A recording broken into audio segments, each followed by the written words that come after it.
Hello students, welcome to my YouTube channel college math point.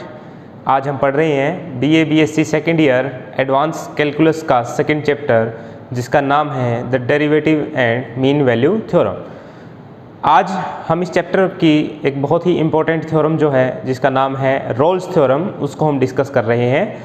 Statement is let f be a function defined on closed interval ab such that, मतलब हमें f एक function दिया गया है जो closed interval ab के ऊपर defined है, और किस तरह से है कि जो f है आपका वो कॉन्टिन्यूअस है, कहाँ? क्लोज्ड इंटरवल ab के अंदर। ये पहली कंडीशन है। दूसरी कंडीशन है f डेरिवेबल है। ध्यान दीजिए, f डेरिवेबल है लेकिन कहाँ? ओपन इंटरवल ab के अंदर, क्लोज्ड नहीं है, ओपन है। तीसरी condition f of a is equal to f of b, मतलब फंक्शन की वैल्यू a के ऊपर और फंक्शन की वैल्यू b के ऊपर दोनों जगह क्या आ रही है? सेम आ रही है। यानी कि अगर हमारे पास ये तीन कंडीशन है, f is continuous on closed interval ab, f is derivable on open interval ab and f of a is equal to f of b, then क्या होगा? There exist at least one real number c। तब हमें कम से कम एक real number c मिलेगा। कहाँ? Line between A and B. Line between A and B का मतलब है ओपन इंटरवल ए और बी में, सच दैट कि जो डेरिवेटिव होगा सी के ऊपर एफ का वो किसके इक्वल आ जाएगा? जीरो के इक्वल आ जाएगा। ज्योमेट्रिकल मीनिंग समझते हैं इसका। ज्योमेट्रिकल मीनिंग क्या है कि भाई आपके पास मान लीजिए ये है क्लोज इंटरवल ए से बी, और इस क्लोज इंटरवल ए बी के ऊपर जो फंक्शन का ग्राफ है आपका वो कुछ इस तरीके से है कि जो वैल्यू है a के ऊपर f ऑफ a, ये जो f ऑफ a है, और जो वैल्यू है b के ऊपर f ऑफ b, ये दोनों ही वैल्यू क्या है? सेम है। यानी कि f ऑफ a और f ऑफ b क्या आ रहे हैं? सेम आ रहे हैं। तो इसको आप ऐसे समझ सकते हैं कि यहाँ से लेकर यहाँ तक जो डिस्टेंस है, ठीक है, ये f ऑफ a हो गया, और यहाँ से लेकर यहाँ तक जो डिस्टेंस है ये हो गया f ऑफ b। ये दोनों डिस्टेंस क्या आ गए? सेम आ गए। यहाँ से लेकर यहाँ तक ये हो गया f ऑफ b, ठीक है। अब स्टेटमेंट समझिए, ये जो कर्व है ये हम मान लेते हैं कि ये हमारा fx को रिप्रेजेंट कर रहा है between the interval a and b, और ये इस तरीके से है कि ये कॉन्टिन्यूअस है क्लोज्ड इंटरवल ab के ऊपर, और डेरिवेबल है ओपन इंटरवल ab के ऊपर, और तीसरी कंडीशन जो है कि f ऑफ a बराबर है f ऑफ b, ये हमने अज्यूम कर ली है। Then according to Rolle's theorem हमें एक c मिलेगा, कहाँ? a और b के बीच में, such that f dash c किसके इक्वल हो जाएगा? जीरो के। मतलब हमें एक c मिलेगा यहाँ कहीं ना कहीं ओपन इंटरवल ab के अंदर, सच दैट कि f dash c is equal to zero होने का मतलब क्या है? इसका मतलब है कि C पॉइंट के ऊपर जो टेंजेंट होगा कर्व के लिए वो पैरेलल हो जाएगा x एक्सिस के। याद कीजिए, लोअर क्लासेस में हमने पढ़ा था dy बाई dx क्या होता है? Slope of tangent, slope of tangent. तो इसका मतलब f डैश c क्या हो गया? Slope of tangent at point C। तो वो जीरो होने का मतलब क्या है कि जो टेंजेंट होगा वो पैरेलल होगा x एक्सिस के। स्लोप जीरो तभी होता है जब टेंजेंट पैरेलल होता है x एक्सिस के। तो f dash c is equal to zero होने का मतलब है कि हमें एक पॉइंट c मिल गया इस तरह से कि इस पॉइंट के कॉरस्पॉन्डिंग जो आपके पास टेंजेंट आएगा, ऐसे ये जो टेंजेंट आएगा, this tangent will be parallel to x axis, और ऐसा हमें कम से कम एक पॉइंट जरूर मिलेगा अकॉर्डिंग टू दिस थ्योरम। तो ये था इसका ज्योमेट्रिकल मीनिंग। चलिए प्रूफ लिखते हैं इसका। प्रूफ यहाँ से स्टार्ट कर देते हैं। चलिए, proof as f is continuous on closed interval ab, क्योंकि f जो है वो क्लोज्ड इंटरवल ab के ऊपर कॉन्टिन्यूअस है, और हम जानते हैं क्लोज्ड इंटरवल ab के ऊपर अगर कोई फंक्शन कॉन्टिन्यूअस होता है तो वो बाउंडेड भी होता है और अपने बाउंड्स को अटेन भी करता है। So therefore f is bounded on closed interval AB and attain its bounds also, और वो अपने बाउंड्स को भी अटेन करता है। तो इसका मतलब क्या है? therefore there exists some C, D belongs to close interval A B such that कि जो एफ ऑफ सी होगा वो तो हो जाएगा आपका, मान लेते हैं कैपिटल एम, और जो एफ ऑफ डी होगा वो हो जाएगा small M. Where capital M क्या मान रहे हैं हम, सुप्रीमम ऑफ एफ का जो सुप्रीमम है उसको मान रहे हैं कैपिटल एम, और स्मॉल एम क्या है, इनफीमम ऑफ एफ का जो इनफीमम है। अब क्योंकि बाउंड अटेन करने का मतलब क्या है कि भाई आपके जो लीस्ट अपर बाउंड और ग्रेटेस्ट लोअर बाउंड होंगे वो इसके किन्हीं दो एलिमेंट्स की इमेजेस होंगे। तो सी की जो इमेज है वो तो हमने मान लिया लीस्ट अपर बाउंड या सुप्रीमम कह देते हैं इसको, और जो डी की इमेज है उसको मान लिया हमने ग्रेटेस्ट लोअर बाउंड। अब देखिए हमारे पास यहाँ दो केस होंगे, भाई आपके पास दो नंबर आ गए कैपिटल एम और स्मॉल एम, या तो ये दोनों इक्वल होंगे या ये दोनों इक्वल नहीं होंगे। सिंपल सी बात है भाई, दो रियल नंबर हैं तो उनकी दो पॉसिबिलिटीज है, या तो वो बराबर होंगे या वो बराबर नहीं होंगे। तो हम पहला केस डिस्कस करते हैं, case 1।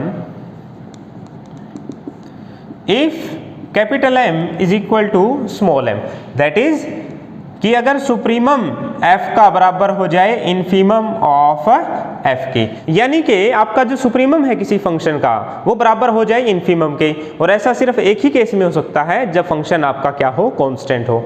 So therefore F is constant function, यानी कि एफ कैसा फंक्शन बन गया, कांस्टेंट फंक्शन बन गया, और हम जानते हैं कांस्टेंट फंक्शन का डेरिवेटिव क्या होता है, 0 होता है। सो hence f dash x is equal to 0 for all x belonging to open interval ab।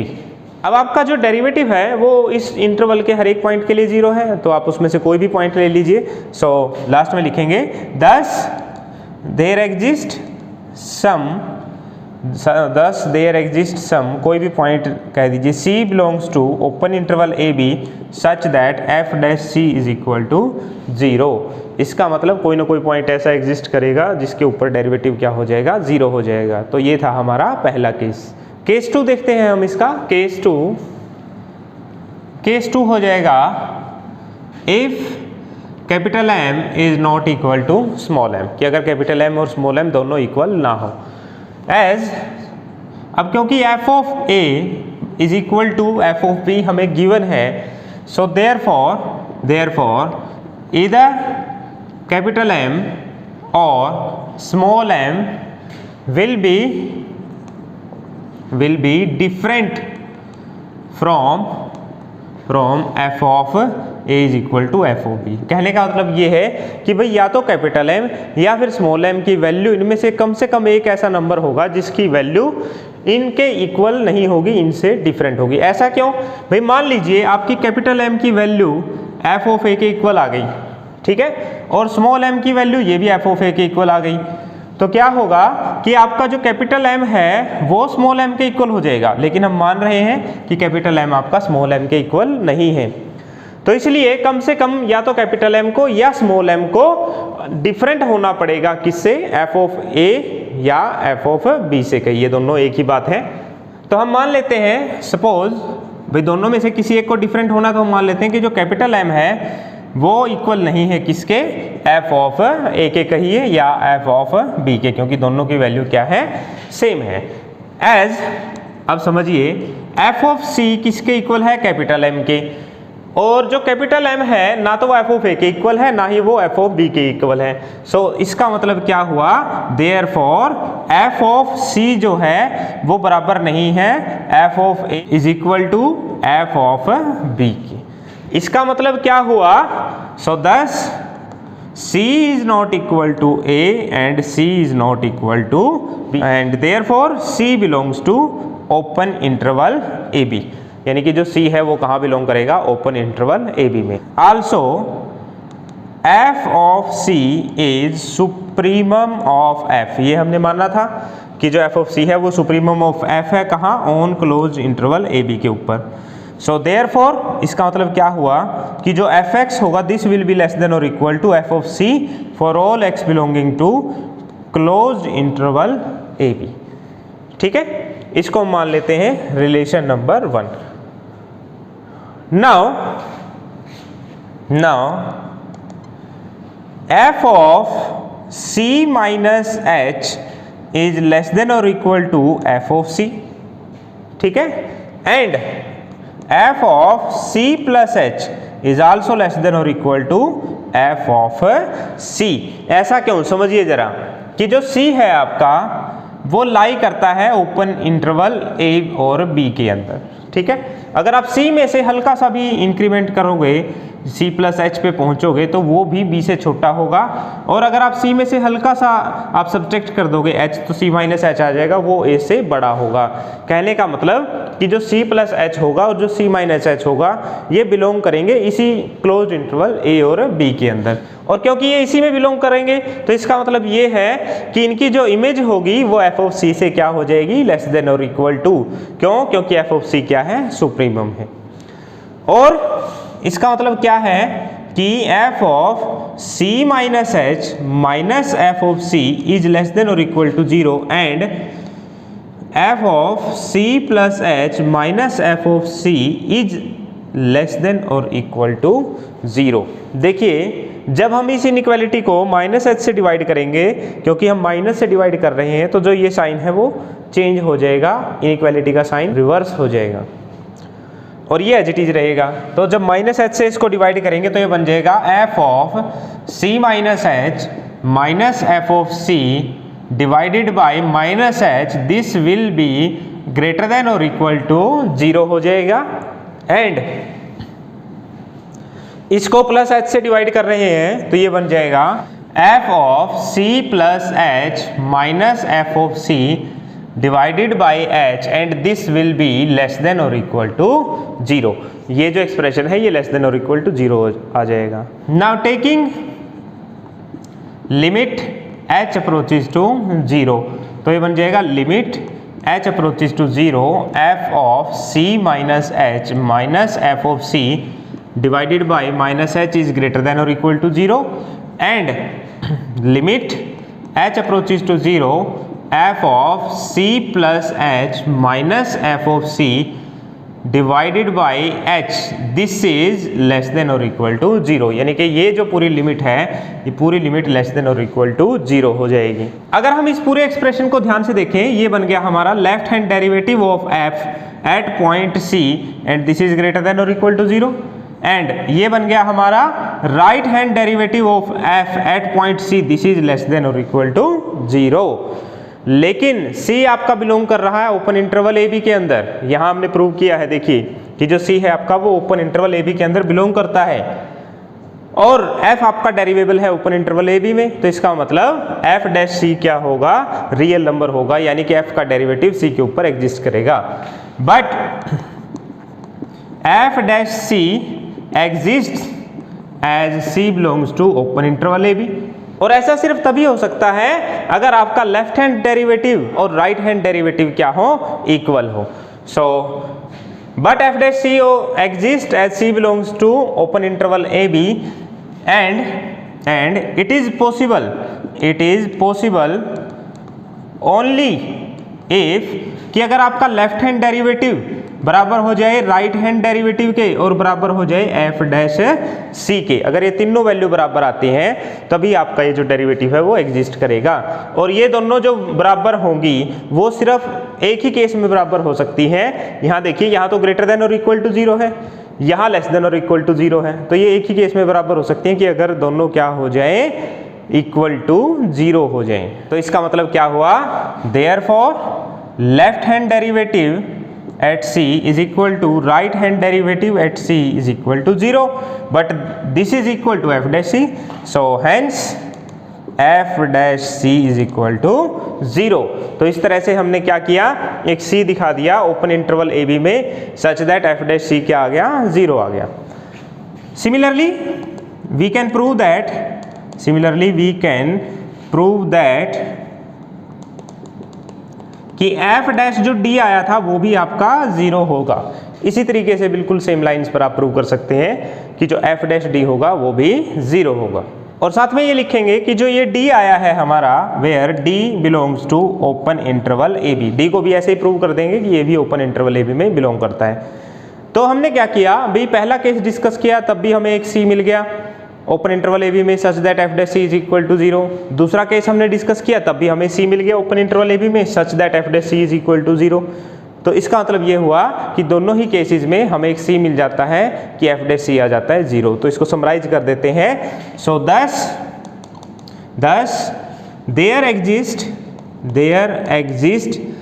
at least one C belongs to open interval AB such that कि जो f डैश c है वो किसके इक्वल आ गया 0 के, ठीक है। और इस तरह से इसका जो प्रूफ है वो कंप्लीट हो जाता है। नेक्स्ट हमारे पास रोल्स थ्योरम की एक और स्टेटमेंट है। रोल्स थ्योरम को इस तरीके से भी पूछा जा सकता है। So another form of Rolle's theorem, let f be a function defined on a to a plus h closed interval. यानी कि अब हमें जो इंटरवल दिया गया है वो a से लेकर a plus h दिया गया है। सच दैट कंडीशंस वही है, f कॉन्टिन्यूस है क्लोज्ड इंटरवल के ऊपर, डेरिवेबल है ओपन इंटरवल के ऊपर, और f ऑफ a किसके इक्वल हो जाएगा अब f of a plus h के। यानी कि अगर आप इसमें पुट करें b को a plus h से, अगर आप b को a plus h से पुट करेंगे तो आप पाएंगे कि यहाँ तक जो कंडीशंस है आपकी वही है जो आपकी ओरिजिनल थ्योरम में आई थी। Then there exist one real number theta such that 0 is less than theta is less than 1, यानी कि जो थीटा होगा वो 0 और 1 के बीच में होगा। सच दैट कि f dash of a plus theta h किसके इक्वल हो 0 के इक्वल हो। अब समझिए कि हमने थीटा को यहाँ 0 और 1 के बीच में क्यों लिया, क्योंकि अगर आप थीटा को 0 और 1 के बीच में लेंगे तो जो a plus theta h number होगा this will be strictly less than a plus h and this is greater than a। यानी कि जो आपका a प्लस थीटा h है वो बिलोंग करे a to a plus h open interval में, इसलिए हमने थीटा को क्या लिया है 0 और 1 के बीच में रियल नंबर मानना है इसको। सच दैट फिर वही कंडीशन है, c को पुट कर दीजिए a प्लस थीटा h से, पुट कर दीजिए c को a प्लस थीटा h से, तो ये क्या बन जाएगा f dash c is equal to 0। तो कहने का मतलब ये है कि अगर आप b को रखते हैं a प्लस h, c को रखते हैं a प्लस थीटा h, तो जो प्रूफ है आपका वो बिल्कुल सेम लाइंस पर हो जाएगा जो प्रूफ हमने अभी पढ़ा। अब हमारे पास कुछ नोट्स हैं जिनका काफ़ी यूज़ होगा आगे। पहला जो नोट है कि every function which is continuous on closed interval A B is also continuous on open interval A B. यानी कि अगर कोई क्लोज्ड इंटरवल में कॉन्टिन्यूस है तो वो ओपन इंटरवल में भी कॉन्टिन्यूस होगा। Second point, every function which is derivable, अब कॉन्टिन्यूस की जगह आ गया derivable, on closed interval A B is also derivable on open interval A B. कि जो क्लोज्ड इंटरवल में कॉन्टिन्यूस होगा वो by definition automatically open interval के अंदर भी कॉन्टिन्यूस होगा। तीसरी बात, every polynomial function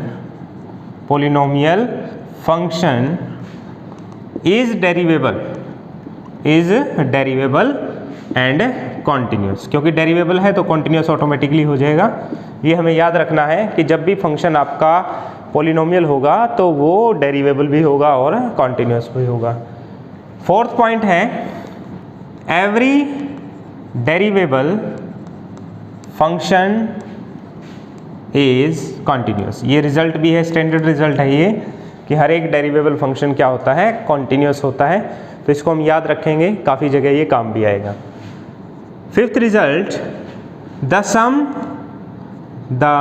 some difference etcetera of continuous function is also continuous. यानी कि अगर दो फंक्शन कॉन्टिन्यूस है तो उनका सम भी कॉन्टिन्यूस होगा, उनका डिफरेंस भी कॉन्टिन्यूस होगा, उनका प्रोडक्ट भी कॉन्टिन्यूस होगा, उनका जो डिवीजन है वो भी कॉन्टिन्यूस होगा। ये सारे रिजल्ट हमने पहले पढ़े थे तो उन्हीं को हमने दोबारा से लिख दिया है यहाँ पर।